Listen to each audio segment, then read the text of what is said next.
আমি ওই একজনের মুক্তির, একজনের বিজয়ের আদেশ নাজিল করেছি। লূত আলাইহিস সালাম আর তার 2-3টা বাচ্চা কাচ্চা সহ, বউটাও নাই, স্ত্রীও ওই অপরাধীদের পক্ষে ছিল। হলে কি হবে? ওনারা 2-3 জন মানুষ, ওই 2-3 জনের সাথে সংঘাত লেগে গোটা জাতি মরে একেবারে মাটির 400 মিটার গভীরে দাফন হয়ে গেছে।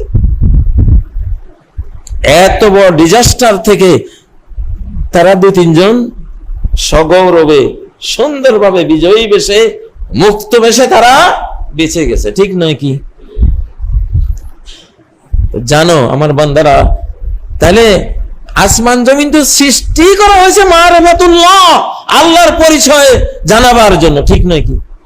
লিতালামু, আসমান বানাইছি কেন? লিতালামু ফিকহ ফিদ্দিন, এজন্য বলে দ্বীনের বুঝ অর্জন করা ফরজ। দ্বীনের বুঝের 2টা অংশ, 2টা ভাগ। একটা ভাগ হলো আল্লাহর সাথে সম্পৃক্ত, আরেকটা ভাগ হলো মাসলার সাথে সম্পৃক্ত।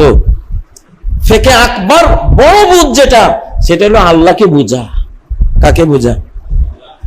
আল্লাহকে বুঝা।